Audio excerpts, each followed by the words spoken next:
Christmas. And I have one of my favorite Christmas stories here. It's called Mickey and Minnie's Gift of the Magi. Christmas is something that I celebrate with my family, and I have a lot of my family here right now to read the story with me. Some of my favorite people, my son, my daughter, my niece, my nephews. So we're going to read the Gift of the Magi. Oh, and kisses. It was the day before Christmas. The bright morning sun was sparkling on the freshly fallen snow. We just had snow, didn't we? There was a chill in the air as Mickey and Pluto strolled down the street. Turn to the person next to you. What does strolled down the street mean? Do you know what strolled down the street means?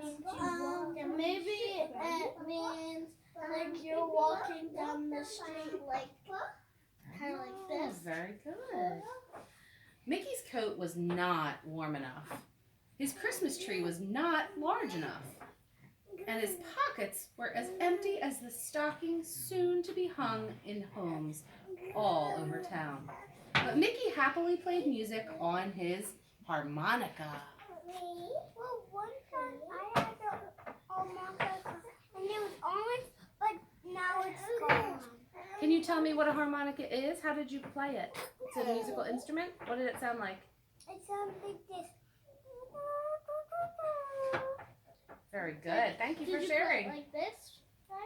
Suddenly, Pluto started to bark. Everybody bark. He pulled Mickey by his sleeve over to a shop window. In the window was a beautiful gold necklace. It twinkled in the morning sunlight. There it is, Pluto, sighed Mickey. The perfect gift to go with Minnie's watch. Mickey reached into his empty pockets. Uh-oh.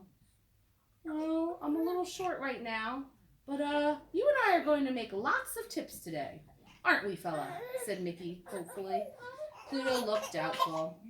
Mickey told him, oh, we have a baby crying. He's worried that Mickey won't be able to buy the gift for Minnie. Mickey told him they would come back and buy the necklace later. Come on, said Mickey. Let's get this treat over to Minnie's. Meanwhile, at her home, Minnie worried over a pile of unpaid bills. Oh, Figaro, she sighed to her cat. Figaro purred sadly. There's nothing but bills. How am I ever going to afford to get Mickey a present? Just then, Minnie's front door opened. It was Mickey! Minnie quickly shoved the bills in a drawer and raced into the living room. There was Mickey playing a happy song on his harmonica and carrying a tree. Minnie gazed at him and giggled. Oh, Mickey, when you play the harmonica, my heart sings. Mickey brought the tree inside. Then he began to wrap his harmonica in an old rag. You know, an instrument like this deserves a special case, Minnie told him. Oh, yeah, sighed Mickey. Someday. Mickey pretended not to see the clock on the wall and asked Minnie what time it was. Well, let's see, Minnie replied, pulling a string out of her pocket. On the end of the string hung a lovely old watch. That sure is a beautiful watch, said Mickey. My one heirloom, said Minnie proudly. I'll bet it looked real nice on a gold chain. All round your pretty neck, Mickey commented. Suddenly, Minnie took another look at her watch. Oh my goodness, she cried. I've got to get to work. She quickly put her watch away and headed out the door. But Mickey beat her outside. He and Pluto wanted to drop Minnie off at work in style. Oh, how wonderful, Minnie gushed. After a wild ride, Pluto pulled up in front of Mortimer's department store, just in time for Minnie's work. Minnie hopped off and gave Mickey a quick kiss. As she headed in for work, she called, See you tonight! Mickey watched her go, and then he said to Pluto, Come on, fella, we have work to do. And they hurried off. Unfortunately, Mickey arrived late from work at Crazy Pete's Christmas tree farm. "Merry Christmas, Mr. Crazy Pete," Mickey tried to say. "Merry schmerry," grumbled Pete. "I'll be merry when I've sold all those 10-footers, he said, pointing at some trees. "Get to work." It's not very nice. The day turned out to be better than Mickey expected, despite Crazy Pete. Customers were so happy with Mickey's help that their trees, he had earned lots of extra money. "Hot dog!" Mickey explained. "Looks like we'll finally be able to get Minnie that chain for her watch," he told Pluto. Nearby, Pete was trying to convince a poor father to buy a huge, expensive Christmas tree for his children. "But this is all I have left," Pete lied. "You don't want those kids going without a tree now, do you?" Mickey overheard what was happening and didn't think that Pete was being fair. "Hey, how about this tree?" called Mickey. "I found it out back." "It's perfect!" cried the children. "We'll take it," cried the father. "Thank you. Merry Christmas." Pete was furious. What does furious mean? Because you're angry. Really angry. Really? Everybody show me a furious face. Ooh, look at those furious faces. Benjamin, furious face. Ooh, Ryan's got a really furious face. Show Uncle Ross. Oh, and Leah's furious face. Oh, golly.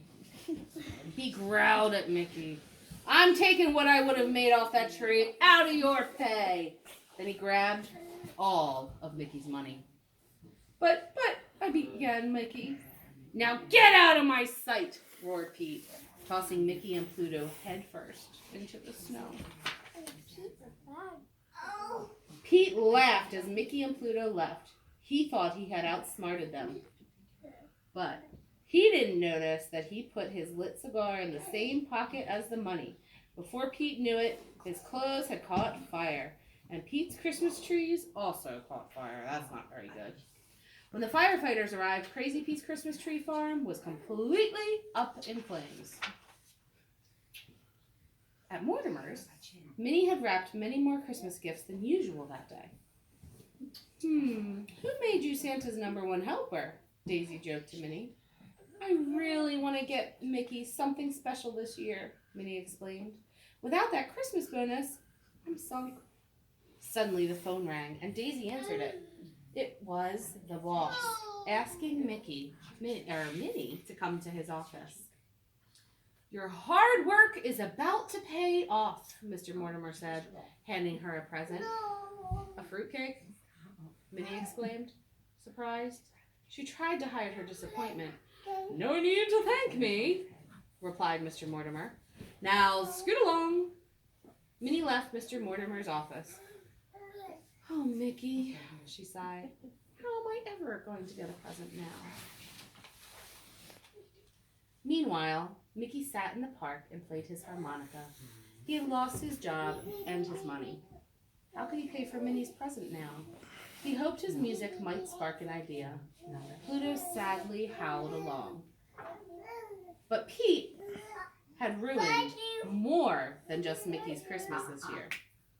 The firefighters' band had been playing music to raise toys for the local orphans for Christmas. Pete's burning trees had taken them away from the fundraiser. All seemed lost until suddenly someone heard Mickey's harmonica. The people in charge of the toy drive asked Mickey if he'd play for the crowd until the band came back. Mickey quickly accepted, and soon Mickey's music was delighting everyone. When the firefighters returned, they found that Mickey had saved the day. The crowd had donated lots of toys. In fact, the bin was filled to the top. The local orphans were going to have a wonderful Christmas after all. Mickey continued to play with the band and had a great time.